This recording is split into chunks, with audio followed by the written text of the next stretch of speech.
Concord Players are putting on a production of She Kills Monsters in Concord, Massachusetts, running from November 7th through the 22nd. She Kills Monsters is a play about a woman coming to terms with tragedy through 2nd edition D&D. It'll tug at your heartstrings and be rad as the nine hells. For more information and to purchase tickets, check out their website at concordplayers.org.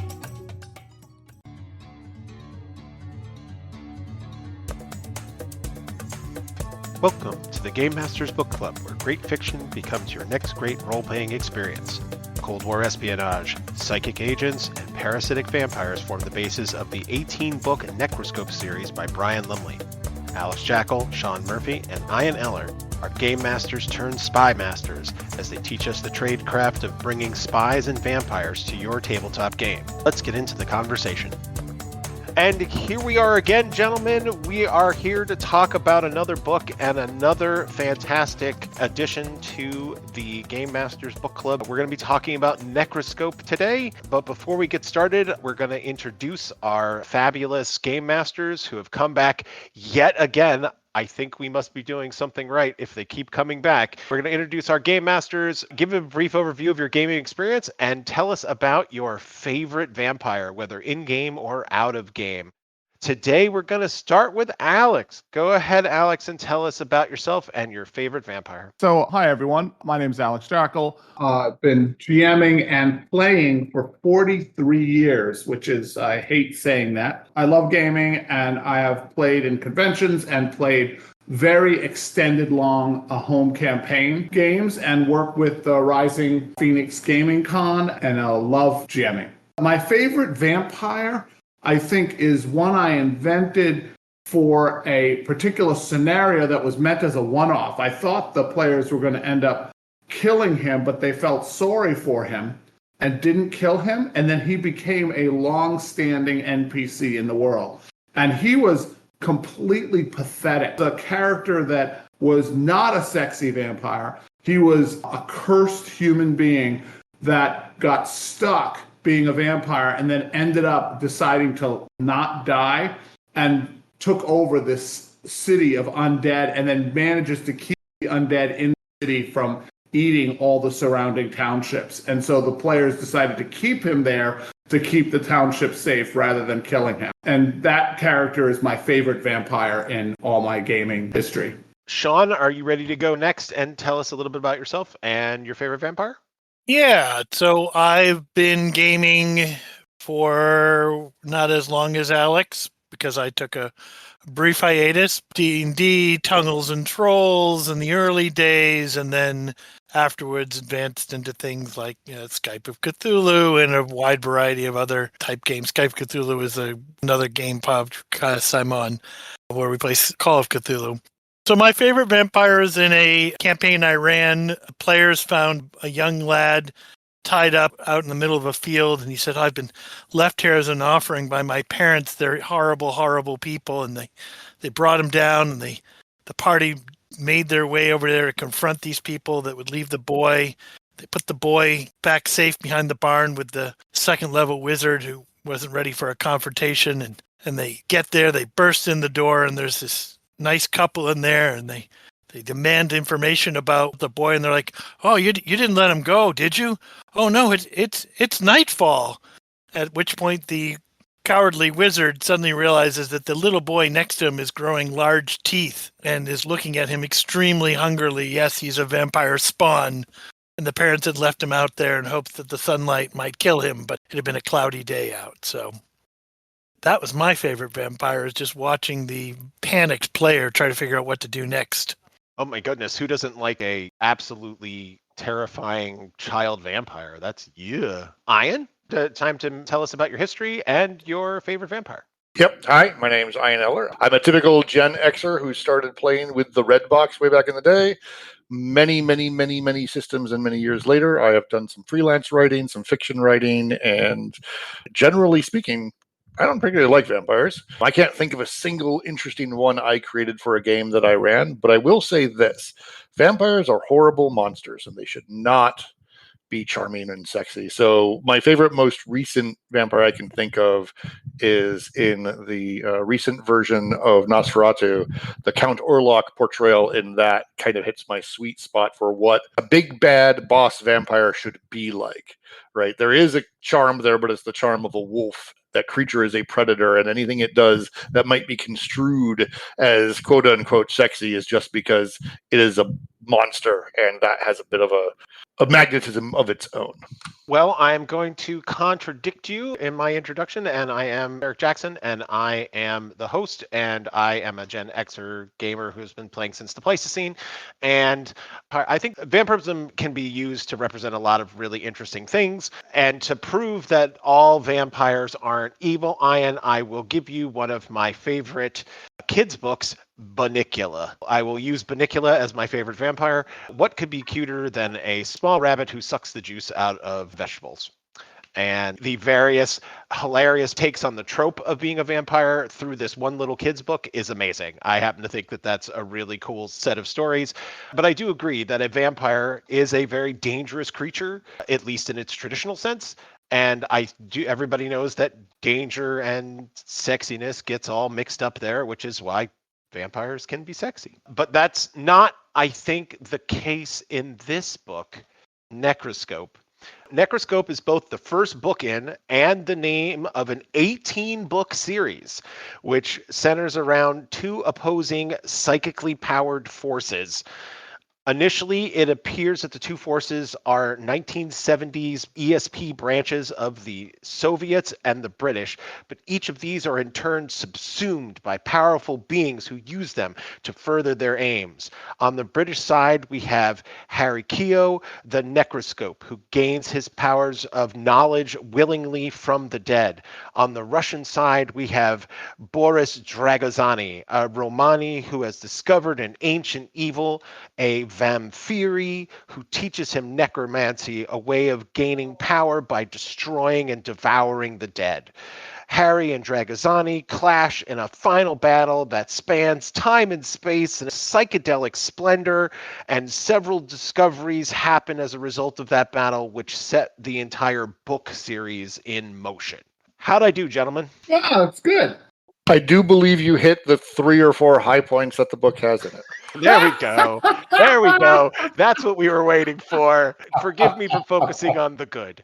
Part of the premise of the pod is that you can read a book, and that book doesn't necessarily need to be the best book, but you can still find really cool things to get into your game. And so, does anyone else want to make some comments about the book before we get started, other than Ian? I'll say this, as the person who recommended the book, because I read it when I was in college, which is many, many years ago, I was surprised by a certain lack of quality in the book. It was not how I remembered it. Now, the book has a lot of sequels.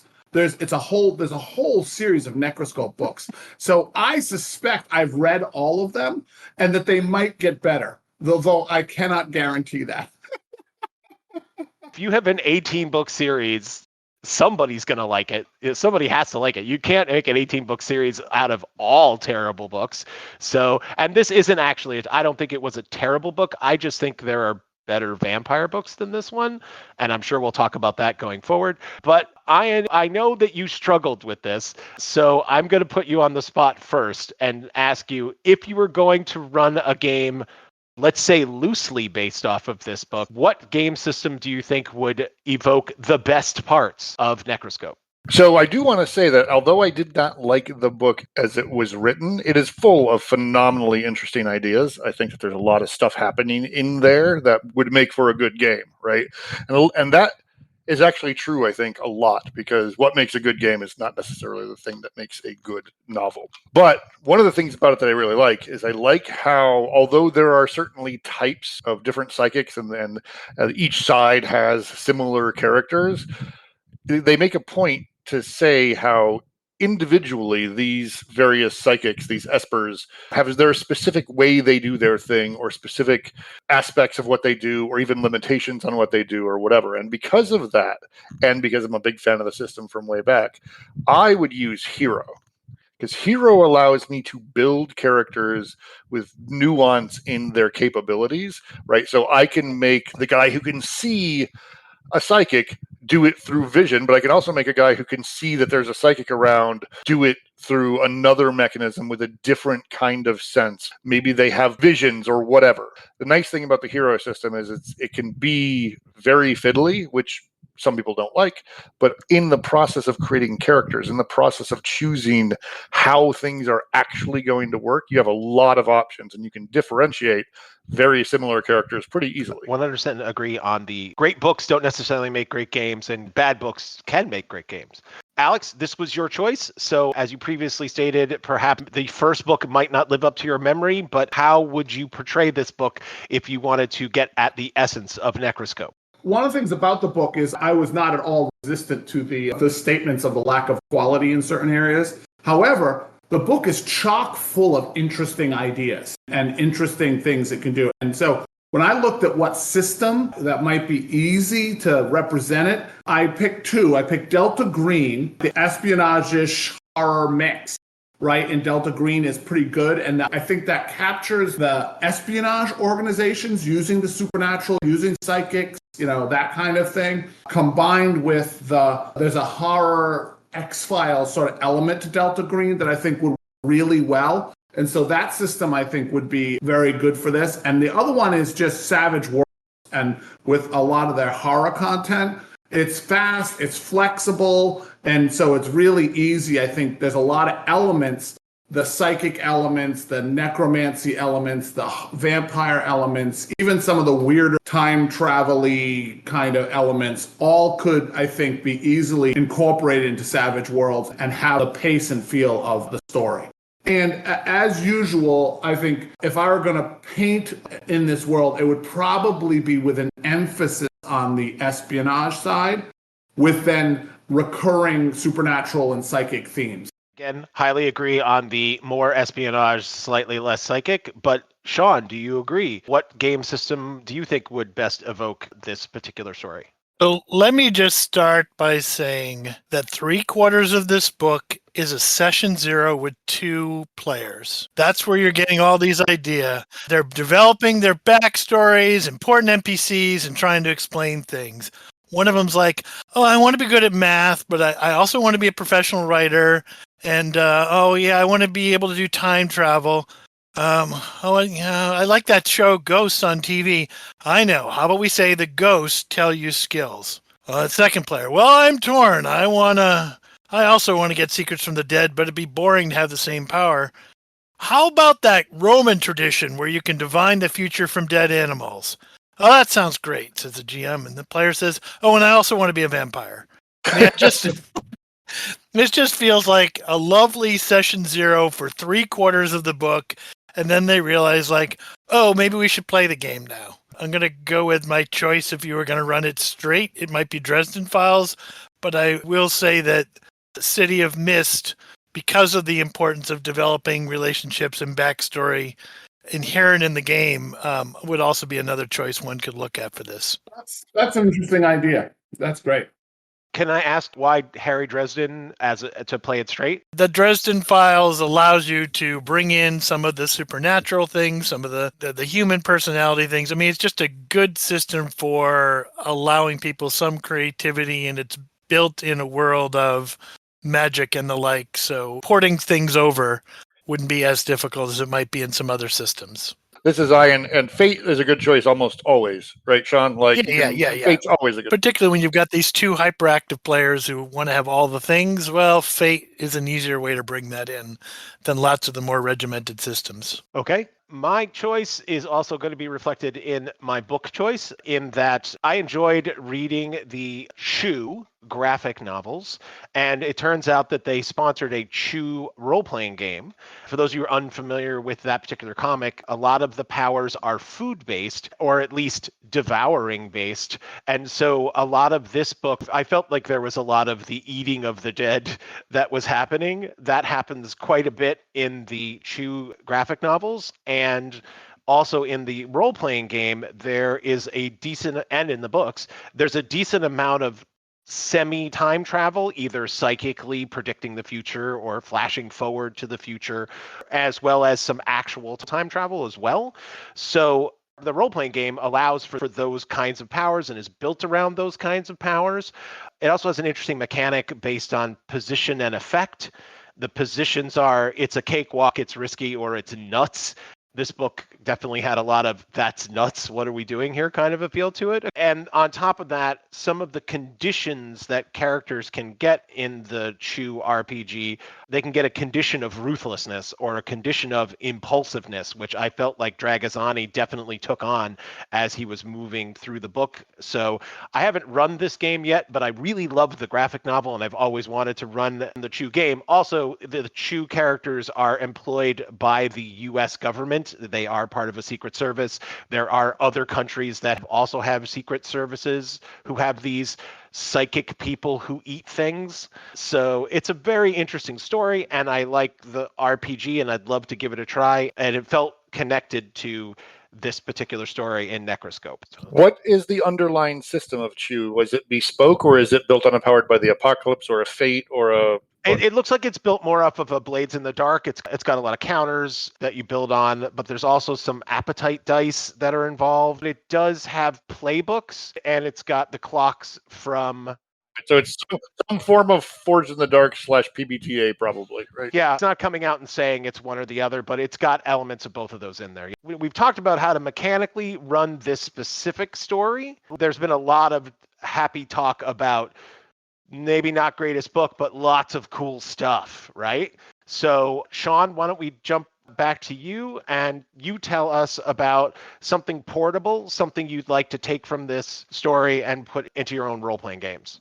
I mean, I think the part I found interesting, or one of the things I found interesting, and I agree with others, there are a sprinkling of ideas through here surrounded by some bad prose, is the idea that both sides sort of find out like the other one has a psychic spy operation. It kind of reminded me, I had a D&D game where a party showed up before a war council. They expected to go in and just pick, we'll take whatever seems like the best job. And they were surprised when there were two other parties there also looking for work.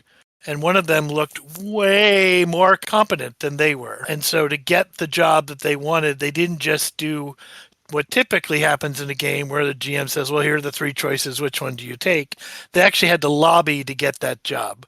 I like the idea that these groups slowly realize that they don't have a monopoly on this particular weapon in the Cold War between them, but they don't really know that much about what the other side has, and they presumably in book 5 or 6 they learn more at some point off in the future. Not in this book. They find out more about each other. Agreed. That's a great place to build a story off of. Alex? Putting you in the middle again. That's perfect. There's a couple of things I really liked. One of them was the idea of talking to the dead and learning from them, and how to get particular kinds of knowledge is to find the right dead person to talk to get that knowledge. I thought that was an interesting, that may sound basic, but I think that particular thing of looking for a dead person that's an expert in that area and then going and finding them and then using your necromantic powers to query that person. I can imagine adding that to the repertoire of someone who's playing a necromantic character or a bad guy that goes and queries your dead friends. And which adds a little horror mix in there as well, right? The other thing I liked as an idea is the idea of the vampires as parasites. I'm not a big fan of the sexy vampire either. I think vampires are monsters. It is a curse. It's terrible. If you think about what they have to do to live. And I thought that's an idea. The idea that there's an actual physical parasite, right, that represents the vampirism that has taken over the person, and you could kill the actual thing, the monster inside the person. I sort of enjoyed that, and it reminded me of some other things that have built on that, like the Strain trilogy by Guillermo del Toro, taking that kind of idea of vampirism and working it in, I thought was very good. And I also like the fact that there was really this one vampire, like this one big vampire that was in the center of the story. I think someone, I forget who it is earlier in this talked about there's before and after, right? There's before and after Twilight, but I don't think of Twilight that way at all. I think it's before and after Salem's Lot. The idea of the one vampire that then becomes the curse on an entire town, that's a piece that this sort of reminded me of. And I think in later books of Necroscope actually happens. And that's a thing I think I would steal from this as well. So in doing that, the ghost knowledge seems like one thing, writing a book or whatever. But it feels like he just kept picking, like suddenly he was a really good fighter. Suddenly he was able to do math. Suddenly he's learning physics, at a level that seemed beyond. How would you sort of put guardrails on that so your player didn't max min their way into goddom? Yeah, well, one of the things is I wouldn't steal that literally as it was represented in the book. I would make it more like you have an ability to find an expert, and then if you find an expert, you then can learn specific scope things that give you a plus on rolls in the specific thing you're trying to do in that. Something like that. I haven't worked out what the actual mechanic would be, right? But it would be something like that.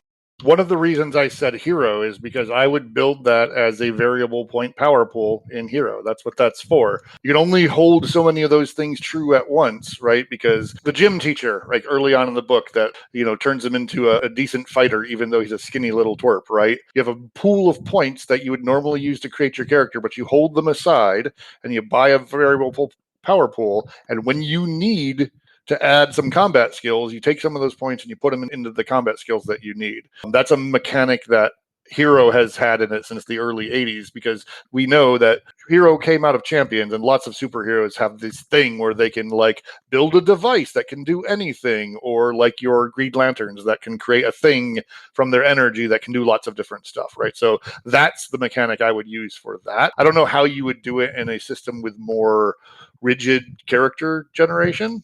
That's interesting, because I was thinking about just that example of the Green Lanterns and how, various DC systems have allowed you to sort of figure out how to do that in a way that you don't become overwhelming or any more overwhelming than Green Lantern already is in most situations. So, or Batman with 10 minutes to plan. Yes, Batman, who always has, he doesn't have 10 minutes to plan. He has 5 minutes to go look up the plans that he spent obsessively putting together over the last 10 years because he's insanely dedicated to everything. Moving from bats to vampires, I'm a fan of the Vampiri. I agree. Anytime you can put a fungal-oriented monster into something, I'm very excited by it. I have a biology degree. I think fungus is really fascinating and also incredibly horror-oriented. And I love the idea that they're parasitic space creatures. I did a little research into some of the later books, and they're from another dimension, and it gets really crazy as it goes forward.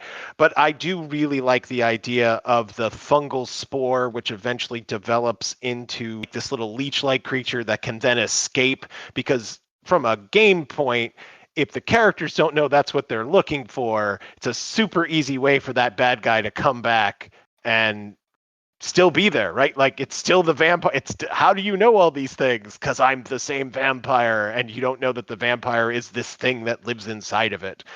The other thing I liked was that, unlike traditional vampires who can build a vampire army very quickly, these guys, they're limited to only ever making one copy of themselves, which I thought was a nice limiting factor, so that we didn't end up with vampire apocalypse instantaneously. It made it just that one. Ian, you still have stuff to say though, right? Yeah, so I actually like the Necroscope as a potential variant of the Warlock in D&D. I like the idea of that as the place you get your power. Instead of a patron, you pull from the dead who are happy to hear from you. And so you could build a Warlock subclass based upon this idea where you can temporarily gain expertise or proficiency in a skill, and you obviously can have access to some spells, and you make a bespoke list of Warlock invocations, right, that sort of build on this whole idea. I think it would slide neatly into a place that gives necromancy a spot that is not necessarily evil and horrible, in D&D, because I think that's one of the problems we see in D&D is that the necromancer is always at best a creepy weirdo and usually a bad guy. And I just think it'd make a cool class that sort of makes it almost like a medium rather than a necromancer. There is a subclass in 5e that does something like that, but it's based on the rogue class. It's called the Phantom subclass. It has the Whispers of the Dead ability, which allows you to gain one skill or tool proficiency after a short or long rest, and then you can choose another one after another short or long rest, but the other one goes away. And at ninth level, you can gather Tokens of the Departed, which allows you to capture a soul at the moment of death and keep it on your person. It has some other benefits, but you can question the person who you've captured before you release it. This second power is very vampire-y in nature, and I could see maybe adding in a special feat that might modify this to allow the cultivation of already dead folks to give it more of a Henry Keogh feel. The subclass even gains a Ghost Walk ability, which allows it flight and passing through walls, though not time travel. I understand why they would have put this under the rogue class, as the Whispers of the Dead is a perfect fit for a skill monkey, but I agree with you, the Willing Dead as a collective patron is way cooler. And that is one thing that happens in the book, is that the dead really like Harry, and that he hears them and speaks to them is very important to them, which I think makes a different approach on the patron process that usually shows up, which is, I am the big powerful patron, you will do what I tell you. And now this is more of a, you're doing us favors, so we'll do you favors kind of a thing. All right, anything else that anyone wants to take from Necroscope that we haven't already covered? I would just like to apologize for making my fellow GMs read the book. Hey, this was like a British Fantasy Award winner. There are 18 books that are out there. People like this book. There is no question that there are people out there who are Necroscope fans, because you don't come out with 18 books and it's not good for somebody. And my recollection of it is really liking it. And so I was a little shocked, and I suspect this might be suffering from first book disease, right? And the others might be better. But I wouldn't bet my life on it. But I was going to say, I think it suffers from first book disease in a different way, in that this came out, in the early 80s or something like that?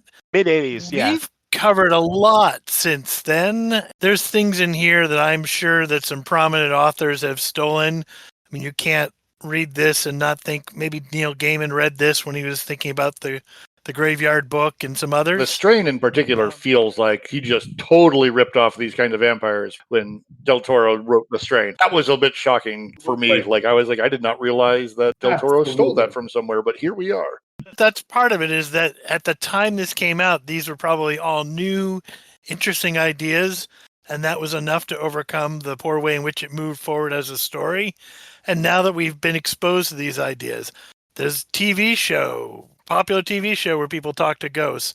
You're sort of like, okay, yeah, he can talk to ghosts. Great. What else have you got for me? Definitely the medium has progressed in a pretty solid way on vampires since this time. Before this book, in the 1970s, is Interview with a Vampire by Anne Rice. So there's your really first modern-y kind of sexy vampire that we have. That's followed by Meredith Ann Pierce's Dark Angel trilogy, which is a sci-fi vampire. It has a young girl who is our protagonist, and our Dark Angel is the vampire. Yeah, I don't know. This is the second time you referred to this as the sexy vampire. The guy, we don't actually even see the vampire. He's buried for all of it. I think Ian Salem's Lot is more sort of the modern vampire that certain people go, oh, there's a way of doing these that are interesting. No, and I agree that the reason why I'm bringing both of these up is both the Dark Angel trilogy and the Interview with the Vampire predate this Necroscope book. And I think the Necroscope book is a reaction to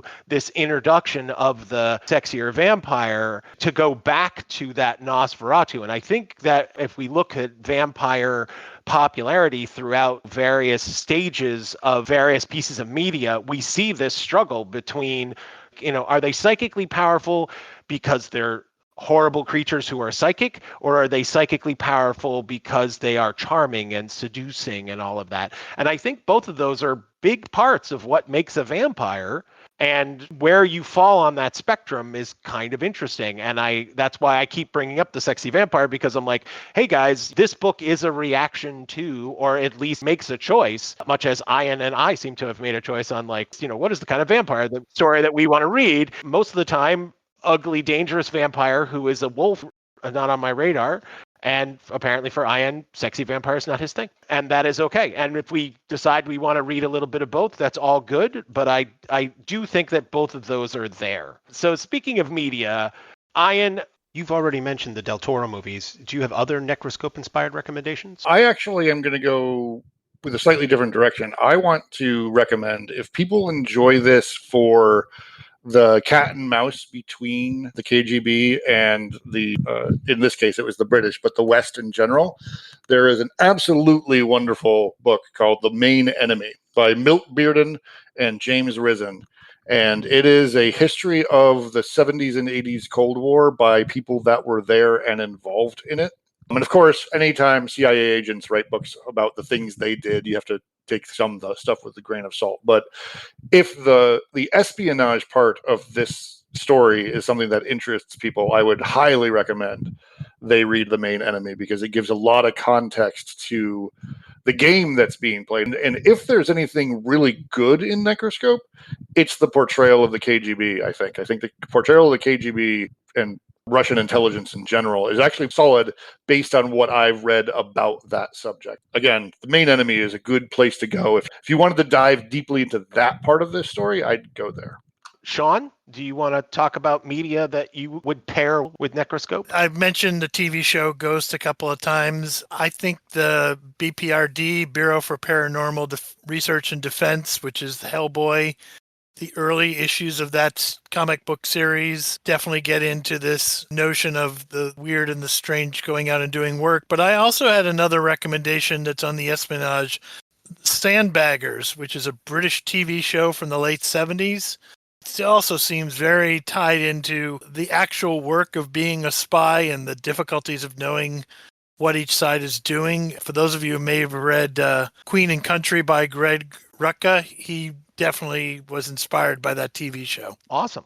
I had not heard of Sandbaggers. I'll add that to my watch. Alex? On the book side, some of them are both. The Dead Zone by Stephen King has that political psionics, people with powers, and dealing with the sort of darker side of that. And I think the Strain trilogy, which we've talked about, both the books and the TV series, are excellent representations of this. As Ian said, it's like almost certain that the Strain was heavily influenced by these books. And it's a sort of fantasy-ish, sci-fi-ish thing called The Commands by Richard Morgan, which has similar themes as this one.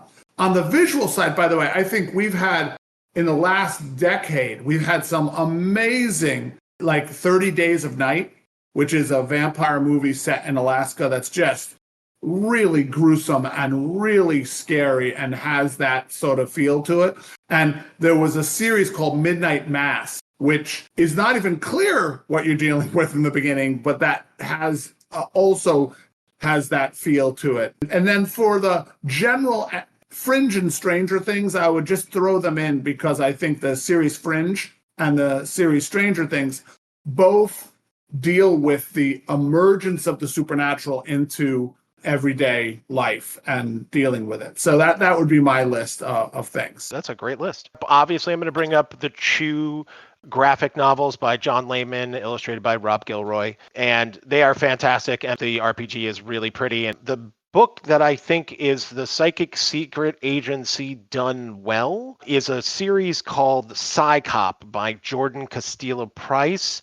In a lot of Secret Service series, the main character gets more and more messed up or messianic, as occurred in Necroscope. But Vic, who is our main character, starts out really messed up. And over the course of many books, I think there's more than a dozen books, he actually stabilizes and he becomes a better person, but also a better psychic, and his life works out during that time period. So if you were interested in a Psychic Secret Agency book, I would recommend the Psycop series by Jordan Castillo Price.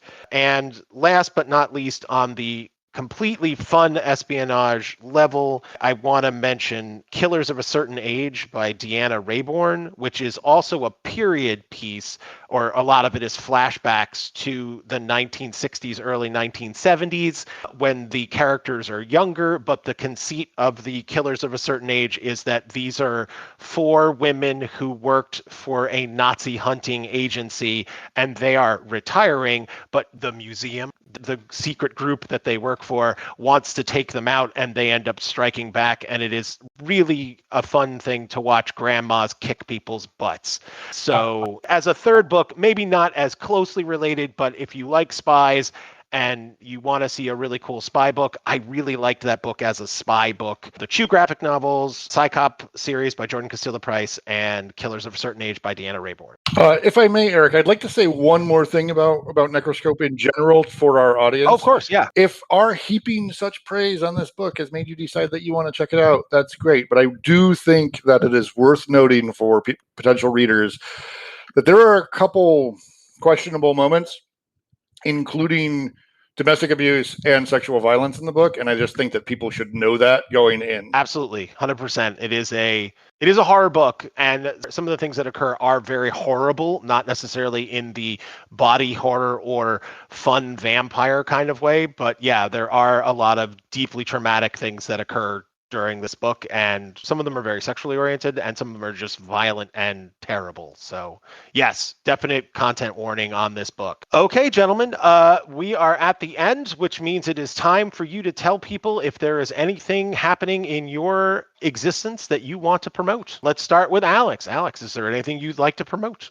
Nothing immediate, but I do want to say in next spring, we are going to be having the Rising Phoenix Gaming Convention, and anyone interested, that'll be happening in somewhere in central Massachusetts, and we would love to have people come. Awesome. Always good to plug the Rising Phoenix GameCon.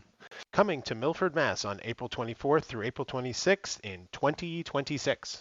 Sean, anything that you're doing that the folks need to know about? I think by the time this hits, those of you who might be interested in another gaming convention, Carnage in Vermont is a convention I've been going to for years and years and intend to go back again this year. I think, Ian, you're going. Alex, I don't think you are. I don't know. I might be going this year. About you, Eric? That has not been finalized, so stay tuned to find out if the Game Masters Book Club is going to Carnage. I've got some things simmering on the stove, but too early to talk about. But as Sean said, I will be at Carnage. And so when game signups come up, if you see Ian Eller next to a title of a game, which I think I'm running Daggerheart this year. I think that's what it's going to be. I haven't decided yet, but sign up, play at my table. It's super fun. I'm awesome.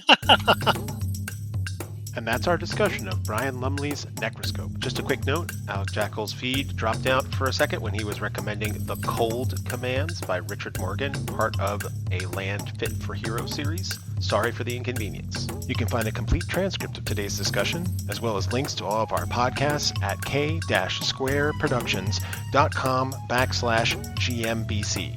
You can learn about upcoming episodes on our social media on Blue Sky at gmbookclub.bluesky.social, on Facebook at Game Masters Book Club, and on Instagram at Game Masters Book Club.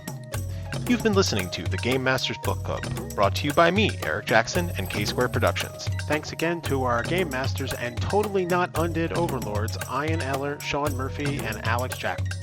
Look for them to return again when the Game Masters Book Club reads Born by Jeff Vandermeer. Continued praise and thanks to John Corbett for the podcast artwork and Otis Galloway for our music. Be sure to check out our next episode when 3 new Game Masters, Jason Keeley, Karen Form, and Rob Tremarco, explore the alternate timeline / lit tech sci-fi book, The Air Affair by Jasper Ford. Later, gamers, and to paraphrase the great Terry Pratchett, always try to be the place where the falling angel meets the rising ape.